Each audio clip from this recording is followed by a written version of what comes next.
अस्सलामुअलैकुम बिस्मिल्लाहिर्रहमानिर्रहीम। Welcome to my channel पढ़ो लर्न टुगेदर। उम्मीद है कि आप तमाम लोग खैरियत से होंगे। तो आज board of intermediate education Karachi intermediate examination 2023 annual exam था फ़िज़िक्स का, पार्ट 2 फ़िज़िक्स का, ठीक है। और आपके पास 17 MCQs आए थे आज के पेपर में। उसके आज आंसर्स देख लेते हैं, करेक्ट आंसर कीज़ देख लेते हैं, क्योंकि पेपर्स के बाद मैं आपको प्रोवाइड करता हूँ ताकि आप जब घर पर पहुँच चुके होते हो और जब आप अपने अपने पेपर्स में देखते हो कि आपके कौन कौन से MCQs ठीक हुए हैं और कौन कौन से MCQs ख़राब गलत हुए हैं, उसके बारे में आपको पता चल जाता है, ठीक है। क्योंकि MCQs के आपको डायरेक्ट मार्क्स मिलते हैं। अगर एक सही है तो एक नंबर मिल जाएगा, अगर एक गलत है तो वो नंबर क्या हो जाता है, आपके कैंसिल आउट हो जाता है। तो बस ठीक है, तो पेपर्स के बाद मैं आपको ये प्रोवाइड करता हूँ, रेगुलर बेसिस में करता हूँ। इससे पिछले भी मैंने वीडियोज़ में प्रोवाइड किया है। तो चलें आ जाएँ, देख लेते हैं। अगर इनमें से कोई एक ऐसा MCQ जो गलत मुझे टिक लग जाए तो आप मुझे ज़रूर कमेंट करके बताना। उसके बाद हमारे पास क्या हो गया, चले आ जाएँ फर्स्ट MCQ का आंसर देखते हैं। लिखा हुआ है द काइनेटिक एनर्जी पर mole of an ideal gas is, तो लिखा है 3/2 kT, 2/3 kT, 3/2 RT या फिर 2/3 RT। तो हमारे पास 3/2 RT, ऑप्शन नंबर सी क्या होगा, इसका करेक्ट होगा। उसके बाद हमारे पास लिखा हुआ है the instrument which is use to measure and compare the potential without drawing any current from a circuit is called, हमारे पास क्या होता है, पोटेंशियोमीटर, ठीक है। हमारे पास क्या होता है, पोटेंशियोमीटर मीटर होता है हमारे पास, ऑप्शन नंबर सी। उसके बाद हमारे पास क्या लिखा हुआ है, in laser the lifetime of an electron is metastable state, इस मेटास्टेबल स्टेट कब होती है, आपने ये बताना है। तो हमारे पास का जो आंसर होगा क्या होगा, 10 की मतलब 10 एक्सपोनेंट 3 होगा, ठीक है, इनवर्स 3 होगा, ठीक है। इस चीज़ को याद रखना, -3। तो उसके बाद लिखा हुआ है an equipotential surface work done in a moving charge particle is, लिखा हुआ है इक्विपोटेंशियल जो हमारे पास होता है सरफेस, वो work done moving charge particle किस में होता है। तो आपने ये बताया था, इसका ऑप्शन क्या होगा हमारे पास, 0। तो option number C is correct. उसके बाद लिखा हुआ है the Balmer series of hydrogen atom spectrum lies in this region, किस रीजन में करता है, इंफ्रारेड में होता है, अल्ट्रा वायलेट में होता है, विजिबल या फिर रेडियो वेव में होता है। तो हमारे पास का ऑप्शन क्या होगा, विजिबल, ऑप्शन नंबर सी। लिखा हुआ है if temperature of a cold body is decrease the efficiency of Carnot engine will be, हमें पास दो ऑप्शंस लग रहे हैं, इंक्रीज, ठीक है, एक ऑप्शन इंक्रीज है, ठीक है। हो सकता है कि रिमेन कांस्टेंट होगा, लेकिन आपने मुझे कमेंट करके ज़रूर बताना है कि ऑप्शन नंबर इंक्रीज सही है या फिर रिमेन कांस्टेंट सही है। मुझे ऐसा लगता है कि इंक्रीज ही सही है, ठीक है। लेकिन मैं आपको ये कहता हूँ कि आपने क्या करना है, मेरे चैनल को लाइक एंड सब्सक्राइब कर ज़रूर कर देना है और कमेंट करके बताना है कि आपके कितने MCQs ठीक हुए हैं, ठीक है। फिर इसका लिखा हुआ device is use to make the part of ionising particle visible, ठीक है। तो इसमें हमारे पास क्या होगा, ये आपने बताना होगा।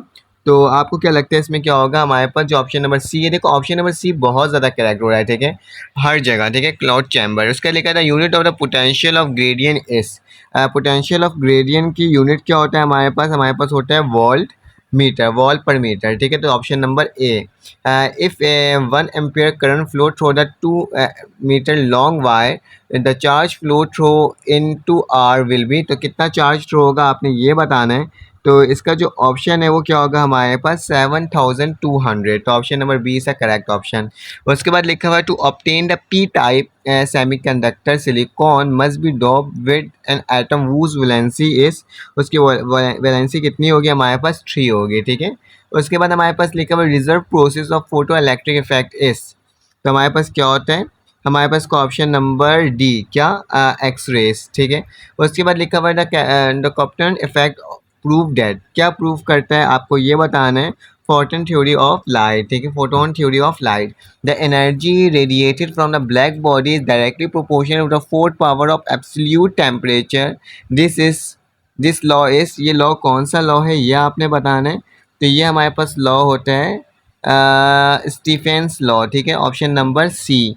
उसके बाद हमारे पास लिखा हुआ charge of 0.1 Celsius 0.1 C is accelerated through the potential difference of 100 volt, its kinetic energy will be, इसकी kinetic energy कितनी होगी आपने ये बताना है। तो हमारे पास क्या होगा, 100 जूल होगा, ठीक है, ऑप्शन नंबर सी। तो ऑप्शन नंबर सी बेतहाशा है, the most of the suitable material for making a core of electromagnetic, तो हमारे पास इसका जो आंसर होगा वो क्या होगा, core of the electronics of iron होता है, ठीक है।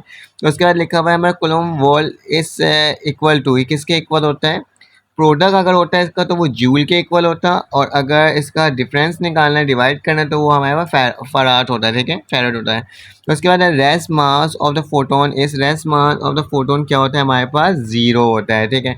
तो ये हमारे पास ऑप्शंस था जो कि मैंने आपको बता दिया तमाम करेक्ट, ठीक है। आप कमेंट करके ज़रूर बताइएगा। क्वेश्चंस देख लेते हैं कौन कौन से क्वेश्चन जो मैंने आपको प्रोवाइड किया था गैस पेपर में वो कौन सा है। तो अल्हम्दुलिल्लाह काफ़ी सारे क्वेश्चन आए। जैसे कि पहला जो सवाल है ये मेरे गैस पेपर में इंक्लूड था, वो आया, ठीक है। न्यूमेरिकल्स के जो क्वेश्चंस मैंने आपको बताया था उसमें से आए, ठीक है। यूनिफॉर्म कंडक्टर, ठीक है, ये भी हमारे पास क्या हुआ है, आया है, ठीक है। उसके बाद हमारे पास न्यूमेरिकल्स के जो ये वाला सवाल था, ठीक है, ये भी मैंने प्रोवाइड किया था। हाफ लाइफ का temperature, what is calculate temperature of the root square, ये रेटिफिकेशन मैंने आपको बताया था। गीगर काउंटर बताया था आपको, ठीक है। इलेक्ट्रिक फ्लक्स बताया था। थर्मोस्टेट्स बताया था, ठीक है। Speed of which mass will be double, ठीक है, ये अलग क्वेश्चन ही मैंने आपको बताया था शायद, ठीक है। तो ये तमाम जो न्यूमेरिकल्स के तो क्वेश्चंस मैंने आपको प्रोवाइड किए थे, ठीक है। तो तमाम जो काफ़ी हद तक आपके मेरे गैस पेपर से आपके टारगेट पेपर आया है, ठीक है। उसके बाद क्या लिखा है, फोटो इलेक्ट्रिक इफेक्ट लॉन्ग में बताया था, ठीक है। कैपेसिटेंस वाला बताया था, ठीक है। रेडियो एक्टिविटी वाला बताया था मैंने। स्टेट ऑफ लॉ बताया था, ये भी आया था, ठीक है। ड्राइव्ड एक्सप्रेशन, ये वाला एक्सप्रेशन बताया था मैंने, ठीक है। व्हाट इज़ ट्रांसफार्मर और इसको किस तरह से करते हैं, तो ये तमाम चीज़ें मैंने बताया था। लॉन्ग में तो 100%, शॉर्ट में कुछ क्वेश्चंस हैं जो कि मेरे गैस पेपर से नहीं आया था, अदरवाइज़ तमाम गैस पेपर से ही आया था। तो बस ये कहूँगा कि चैनल को लाइक कर दें, सब्सक्राइब कर दें। नेक्स्ट पेपर के लिए अगर आपको देखना है तो gas paper target paper upload है। आपने क्या करना होगा, जस्ट जाके आपने सर्च करना होगा, जैसे क्लास फर्स्ट ईयर अगर इंग्लिश का गैस पेपर देखना है तो लिखो class second year English target paper, आगे लिखना पढ़ो लर्न टुगेदर। तो क्या होगा, आपके पास मेरा गैस पेपर और टारगेट पेपर ओपन हो जाएगा।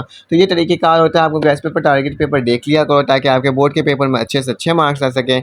और बस ये कहूँगा कि अपना ख्याल रखना, अपने इर्द गिर्द का ख्याल रखना, दुआओं में याद रखना। इसी तरह सपोर्ट करते रहना जिस तरह से आप लोग फर्स्ट डे से लेकर अब तक सपोर्ट करते रहे हो, ठीक है। बस ये कहूँगा कि सब्सक्राइब ज़रूर करना, ठीक है, ताकि क्या हो सके, जो मेरी तमाम इन्फॉर्मेशन हो आपके बोर्ड से रिलेटेड, आपके गैस पेपर से रिलेटेड, आपके किसी पेपर के आउट हो जाने की वजह से, या फिर मतलब कि आउट ऑफ सिलेबस हो जाने की वजह से मुश्किल आने वाले पेपर्स, तमाम चीज़ों की डिटेल मैं क्या करता हूँ आपके अपने इस चैनल के अंदर प्रोवाइड करता हूँ, ठीक है। तो बस ये कहूँगा कि सब्सक्राइब ज़रूर कर देना, लाइक कर देना। जितने आपके एमसीक्यूज़ ठीक हुए हैं, ठीक है, उन तमाम एमसीक्यूज़ के बताना मुझे कि ये सर मेरे एमसीक्यूज़ ठीक हो गए हैं और ये मेरे गलत हो गए, या आपको किसी एमसीक्यूज़ में कोई डाउट हो या कोई मसला हो कि ऐसा लगे कि आपको कि नहीं सर आपने ये वाला एमसीक्यूज़ गलत टिक लगा दिए, तो देन आपने कमेंट करके ज़रूर बताना है ताकि उसे क्या कर सकूँ, वेरीफाई कर सकूँ, और देन फिर आपको उसी कमेंट के जवाब में रिप्लाई करके बता दूँ कि नहीं नहीं ये एमसीक्यू सही था या फिर एमसीक्यूज़ में मुझसे मिस्टेक हो गई है, ठीक है।